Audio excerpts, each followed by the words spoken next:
Hello, friends. Today we're going to read Picasso and the Girl with the Ponytail. Very cool. Now, this is based on a true story. Has a little bit of stuff that are changed upon it. But it does talk about the famous artist Picasso. And yes, I know that right now we are talking about his monochromatic period, right? Which is what? Monochromatic means that it's all one color. Now, with this that we're learning, it's not talking about how he learned with all one color, but it does talk about how a lot of his art, he did one thing and he changed it and changed it and changed it and made it different kinds of ways. All right, so I hope that you guys learn a lot from this. If you hear any jingles, that's my cat. She might want to go and hop up and say hi during this. All right. The story about Pablo Picasso. That is his name. Full name. It was the first day of summer. Sylvette and her friends were sitting on the terrace in the sun. Sylvette was so shy and she always sat a little apart, but she listened to every word. Have you heard? Picasso is staying right here in Valaris. It's incredible. The most famous artist in the world. Every picture he paints is worth a fortune. I heard he had a huge white car sent from America in exchange for just one painting. Right now, Valaris, it's in France. So that's why they are talking about America like they don't know it, right? Sylvette was very interested. Secretly, she dreamed of becoming an artist. In a suitcase under her bed was a sketchbook full of her drawings. All her secrets were locked inside that suitcase, things no one else had ever seen. All right, let's see. Suddenly, Sylvette noticed something absolutely amazing. Right in front of her eyes, a beautiful picture had appeared above the terrace wall. Look, shouted her friends. It's Sylvette. Only Sylvette has a ponytail like that. Sylvette hid her face in her hands. She heard a roar of laughter from behind the wall. They all ran to look. They saw a man holding the picture above his head. He was short, but very muscular. He wore a striped shirt, shorts, and a pair of bedroom slippers. It was Picasso. He sounds very silly. I saw you all from my studio, he laughed, and I made a sketch. Come on, why don't you visit me? All right, let's see what happens next. So that was last inside the door, her heart beating like a drum. The studio was a treasure house, as if the artist had never thrown away a single thing. Every surface was piled with bits and pieces.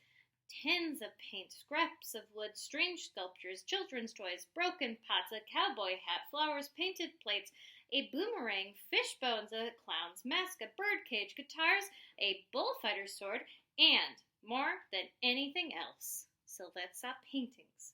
Hundreds and hundreds of them. Each one signed with a single word, Picasso.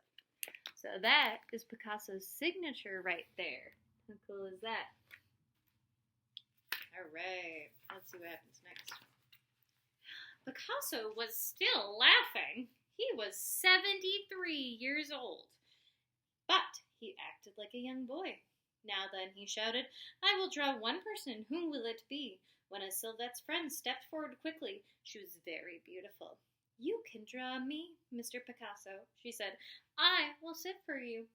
Picasso looked at her quite fiercely. No, he said. You saw my picture outside. I have chosen the girl with the ponytail. Picasso looked at her fiercely. Oh, wait. I already read that. Huh. Sylvette felt a bit sick. She wanted to run straight out for the door, but Picasso was very kind. It's all right, he said gently. You can trust me. Sit down. Sylvette was too shy. Sylvette is too shy, teased her friends, and too dreamy as well. That's good, laughed the artist. Then we will get along because Picasso is a dreamer too. Come back another time, he called to Sylvette's friends. Sylvette and I have work to do. Picasso looked carefully at Sylvette. She was shivering. Here, borrow this coat, he said, and then he began to draw.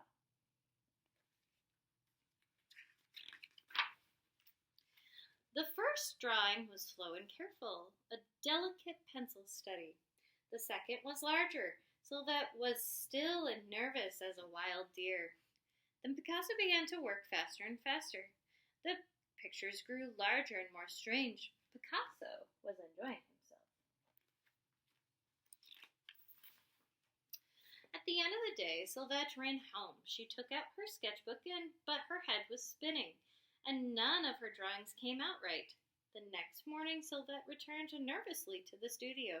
Perhaps Picasso had forgotten about her. But he opened the door and grinned at her like a schoolboy. Little by little, the paintings became more daring, more extraordinary. Little by little, Sylvette became less shy. Picasso seemed to change every moment, just like his pictures. He was as proud as a king. He painted like a magician, and yet he liked to dress up and play games. But sometimes he put on funny hats and masks to make Sylvette laugh.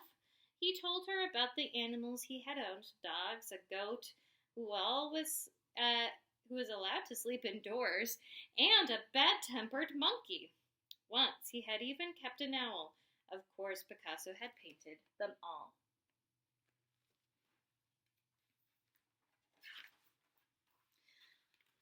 All through the summer, Picasso created pictures of Sylvette and sculptures in cupboards and sculptures in cupboards and metal. As the work became bigger and bolder, she became braver too. Sylvette's father had left home when she was small, but for that summer, Picasso was like a father to her. Sylvette, with the most famous painter in the world. It was like a fairy tale. One day, Sylvette plucked up the courage to show Picasso her secret sketchbook. She told him about her dream of becoming an artist. Picasso didn't laugh or tease. "That is good," he said loudly, "but you have to be brave and learn to let it go. Look at me. When I'm angry, I make angry pictures. When I'm sad, my pictures are sad too. And when I'm happy, my painting is full of joy. Even my dreams are in my works. There can be no secrets in paintings." Now, my friends, look at this picture right here. Doesn't that look like a monochromatic painting? What does monochromatic mean again? One color. So look at that. So we have mostly blue in this. We have maybe like a little bit of brown or black, but that's a way that you can add more a little bit to that monochromatic, right? Using those neutral colors, brown and black. That afternoon, a photographer came into the studio. Sylvette hated having her photo taken. She wanted to hide away. Then she saw Picasso making funny faces at the camera, and suddenly it didn't seem so bad. The man took dozens of pictures of Picasso and Sylvette beside the paintings. Her friends couldn't believe their eyes. Shy Sylvette, ooh, that's kind of hard to say, my friends, on the front cover of a famous magazine, and before long, every magazine wanted a picture of Picasso's new model. Girls in Paris and London were even copying her hairstyle. They all wanted a Sylvette ponytail. Sylvette cut out all the photographs and locked them carefully in her suitcase. How cool is that? All right, let's see what happens next. Sometimes Picasso worked late into the night.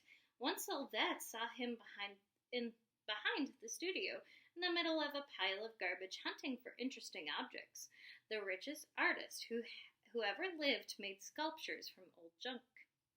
Sylvette had seen some of them in magazines. A baboon with 2 toy cars for a face. A bull's head made out of a bicycle seat and handles. How cool is that? Let's see what happens next. Sylvette loved watching Picasso work. Painting, sculptures, and painted pots poured from him like a volcano. At last, Picasso started a huge sculpture of Sylvette with old pieces of pottery for arms and legs. It had a long neck and a round bag just like hers, but the head was so strange. Sylvette didn't think it looked like her at all. As she watched, Sylvette had a sad feeling that this would be his last time Picasso would use her as his model.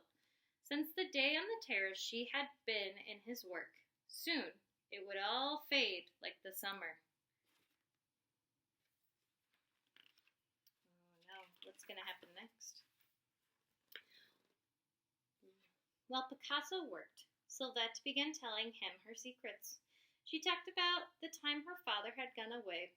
Sylvette kept a special picture of him in her suitcase, but she had never told anyone how hurt and lonely she had been. Picasso looked up at her with burning black eyes. "It's very hard when people move apart," he said, "but try to remember with every door that closes, a new door opens." It began to grow dark. As they looked at the sculptures, Sylvette told Picasso a secret she had locked away and tried to forget. She talked about the man who had come to live with her mother, a loud, unpleasant bully. Sylvette was sometimes so unhappy that she wanted to run away. Picasso looked at her kindly. Then he jumped up. "You have given me an idea," he said. "I knew something was missing from my sculpture. Sylvette must hold something in her hand." That's sad. Let's see what happens, my friends. Picasso began searching through bits and pieces on the table. He tipped out a drawer onto the floor. At last, he found what he had wanted. "In her hand," Picasso announced, "Sylvette holds a key." He pushed a big iron key into the hand of the sculpture. Sylvette looked puzzled. "She has a key because she has so many secrets locked away." Picasso fixed the key in place with some plaster. "But she also has a key," listened Sylvette, "to open new doors." Then Picasso reached out his hand, white with plaster, and gently touched Sylvette's face. "Look, it is finished. The girl with the key. Now, Sylvette, I would like to give you a present. You may choose any picture you like. Perhaps it will help open some doors for you." When Sylvette stepped out of Picasso's studio for the last time, she was carrying that very first picture. She held it carefully because the paint on the signature was not quite dry. "For Sylvette, from Picasso." A beautiful picture of the girl with a ponytail.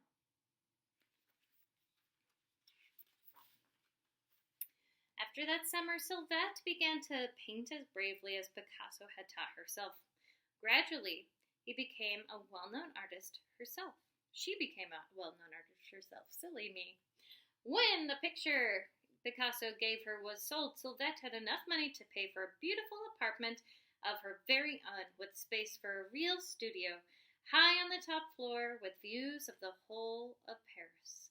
Sylvette ran up the stairs, she turned the key, and she opened the door. And that was our story, my friends. Now here is the real Sylvette with Picasso. And look, that's all of his drawings that he had done of her. So Pablo Picasso was born in Spain in 1881, the son of an art teacher. Look at that. He could draw before he could speak, and by the time he was 12, he had started to produce astonishingly skillful oil paintings. That's a hard sentence to say, my friends. Throughout his long life, his output in every medium was matched through the extraordinary range of his styles, from delicate etchings to massive and terrifying paintings.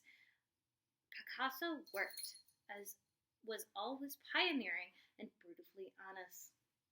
How cool is that? Now, my friends, we learned a lot about Picasso. We learned he was born in Spain. We learned about his monochromatic paintings, how he painted with his emotions. We also learned a lot about how he would go and make one painting, right, of something, and then he would practice and practice and practice and kept on going, right? So that is a super important lesson to learn, because just because you make something once, maybe you want to do it multiple times, right? So I hope that you guys are staying safe. I hope I get to see you all soon. I know this was a longer book than our usual, but it's important to learn from history, right? So I hope to see you soon. Bye, friends!